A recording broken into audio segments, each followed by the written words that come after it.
आओ सीखे और सिखलाएं, मिलके सोचें और समझाएं, सभी देखें सबको दिखाएं। पर क्या सीखे और क्या देखे? Story time, story time, story time with Aliya. Story time, story time, story time with Elia.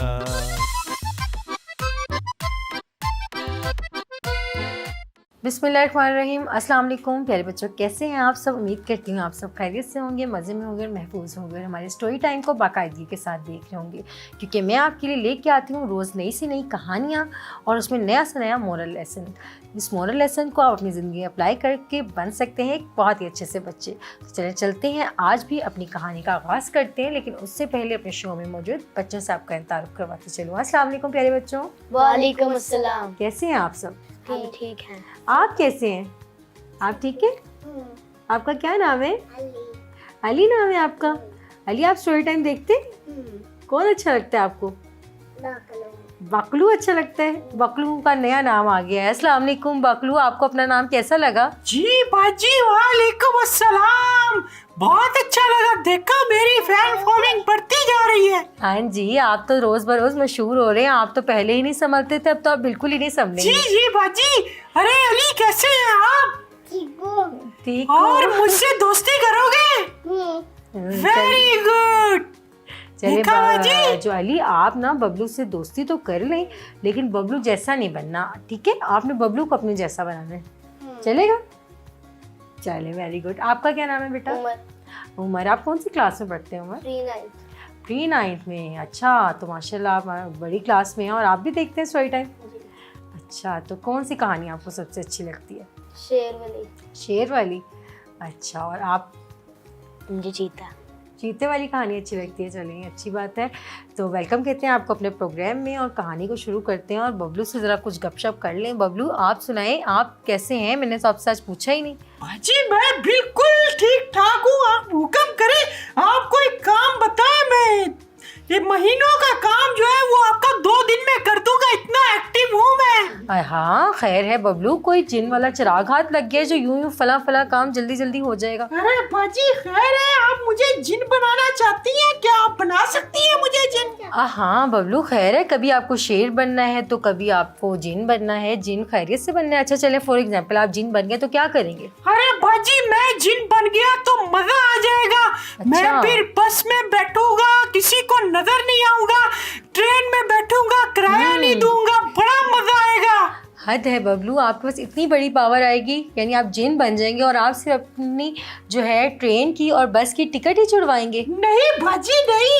मैं जाऊंगा, आइसक्रीम खाऊंगा और आइसक्रीम के पैसे नहीं दूंगा क्योंकि नजर नहीं आऊंगा, मुख्तलिफ खाने खाऊंगा पेट भर के, मजा आएगा। अली, बबलू ने अच्छी बात की है, ये अच्छी बात की है कि अगर आप किसी की आइसक्रीम ले लें और बगैर पूछे ले लें तो ये अच्छी बात है, नहीं है ना? अच्छी बात। बबलू देखिए, अली कितना छोटा है, वो भी यही कह रहा है कि बगैर पूछे और बगैर कुछ बताए किसी की भी चीज़ पे नज़र रखना भी। सबसे पहली चीज़ तो मैं आपको बताती चलूँ कि आप जो हैं इंसान, वही आप उस पर अल्लाह का क्या अदा करें? शुक्र अदा। और जिन बन के जो आप काम करने का सोच रहे हैं ये भी गुनाह है। और ये काम बगैर पूछे किसी की चीज़ लेना क्या होता है? गुनाह। चोरी करना, चोरी भी होता है ना? तो ये आप करेंगे क्या? नहीं बाजी, मैं तो दिखाई नहीं दूंगा ना, मैं तो खाऊंगा। अरे नहीं बबलू, जो मर्जी है, लेकिन आप करेंगे गलत काम। तो ऐसा करती हूँ मैं आपको ना इसी से रिलेटेड, यानी आज मैं आपको जिन की कहानी सुनाती हूँ। आप लोग ने कभी सुनी है कोई जिन की कहानी? नहीं बाजी। आज मैं आपको जिन की कहानी सुनाऊंगी। और जिन की कहानी का मतलब क्या होगा? जिन किस कहानियों में होते हैं? हॉरर मूवीज में होते हैं ना। लेकिन आज हमारी कहानी देखने वाले बच्चों बिल्कुल भी हॉरर नहीं है। आज जो मैं आपको कहानी सुनाने लगी हूँ उसमें है एक जिन और एक है मच्छीरा। बाजी, ये मछेरा क्या होता है? अरे मछेरा नहीं पता? देखो बाजी, कैसे बच्चे हैं, इनको मछेरा होता है मच्छर मारने वाला। इन्हें कुछ भी नहीं पता, सारा कुछ तो आपको पता है। बताएं। हाँ, क्या होता है? मछेरा मच्छर मारने वाले को कहते हैं बबलू। मुझे हमारे लगा मोहल्ले में एक रहीम है जो मच्छर मारता है, उस जैसा कोई मच्छर नहीं मारता, बहुत अच्छा मछेरा है। हाय हाय बबलू, मछेरा का मतलब होता है मछली पकड़ने वाले, यानी फिशरमैन। और आप क्या कह रहे हैं कि मच्छर मारने वाले को कहते हैं मच्छेरा। ये कहाँ से कौन सा मच्छेरा है जो कि मच्छर मारता है? बाजी अगर मछली पकड़ने वाला है तो वो कैसे मछेरा होगा? मच्छर से मछेरा होगा ना। नहीं जी, फिशरमैन को कहते हैं। आप वैसे भी इतना ऑब्जर्व ना क्या करें, और अगर आपके मोहल्ले में बहुत ज़्यादा हो गए ना मच्छर, तो इसका ये हल नहीं है कि आप मच्छरेरे को ले आए और वो मच्छेरा आपका जो है मच्छरों को भगाए। उसका क्या हल है बच्चों? मच्छरों का मच्छरों का स्प्रे करें। स्प्रे करें, अपने घर को, गलियों को, कूड़ा करकट को फेंकें और साफ सुथरा रखें, फिर मच्छर नहीं आते हैं। बहुत शुक्रिया बाजी, ये सबको बताऊंगा मैं। लेकिन आपने मुझे जो आपके जो मोहल्ले में साफ करता है ना मच्छर, उसको जो आप मच्छेरा कह रहे हैं उसका बताना है। उसको अपने आप को मच्छेरा कहता है? जी बाजी। अरे बस करें बबलू, आप कहानी सुने, मैं आपको रियल मच्छेरे की कहानी सुनाती हूँ, ठीक है? जी बाजी सुनाए। तो बच्चों आप सब रेडी हैं इस कहानी के लिए? जी। तो बच्चों आप सब भी रेडी होंगे, लेकिन कहीं भी मत जाइएगा। हम छोटी सी ब्रेक के बाद आते हैं। देखते रहें स्टोरी टाइम विद एलिया। आओ सीखे और सिखलाए, मिलके सोचें और समझाएं, सभी देखें सबको दिखाएं। पर क्या सीखे और क्या देखे? Story time, story time, story time with Aliya. Story time, story time, story time with Elia.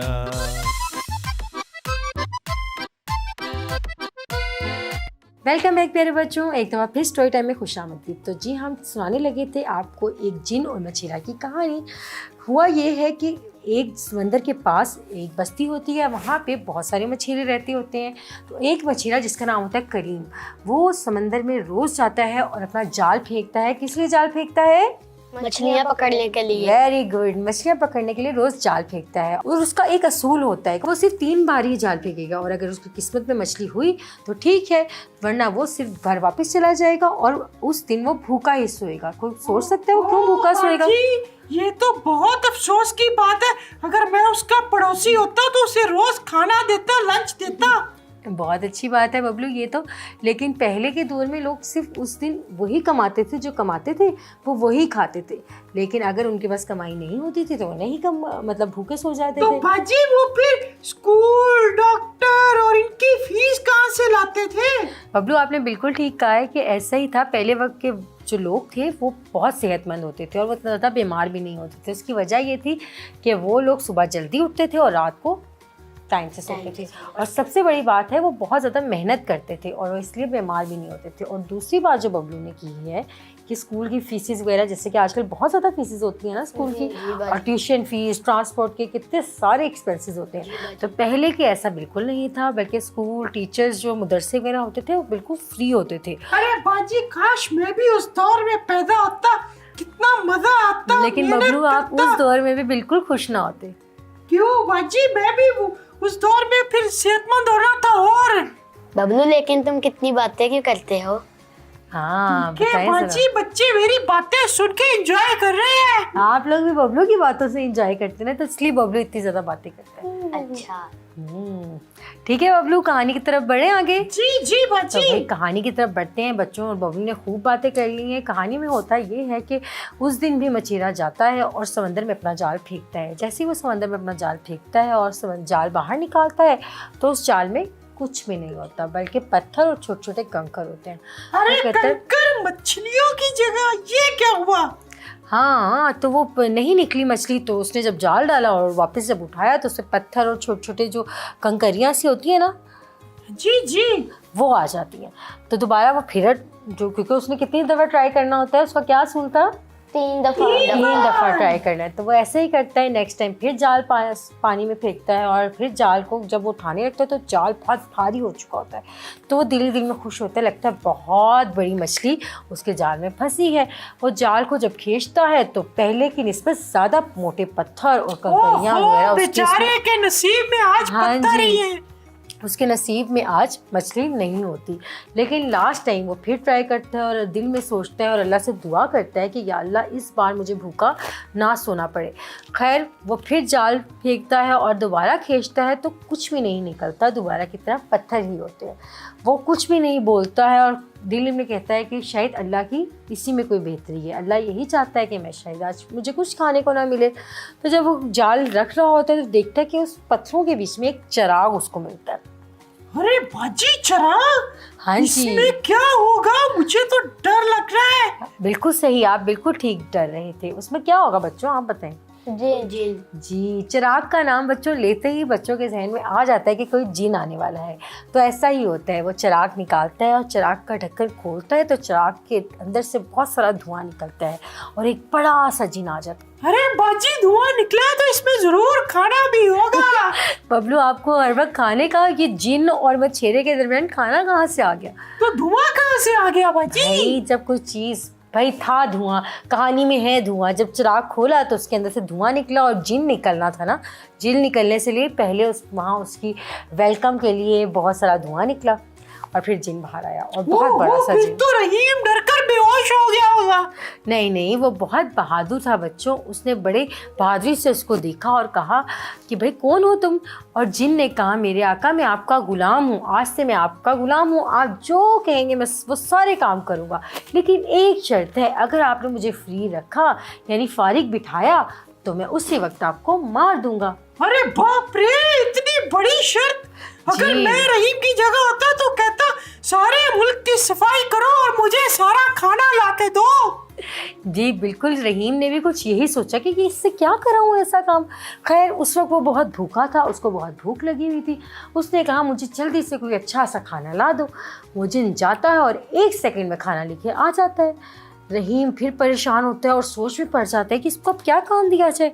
फिर वो कहता है मेरे लिए एक बहुत बड़ा सा महल बना दो। वो जिन 2-3 सेकंड में ही बहुत बड़ा सा महल बना देता है, क्योंकि जिन के लिए तो ये काम बहुत आसान होता है।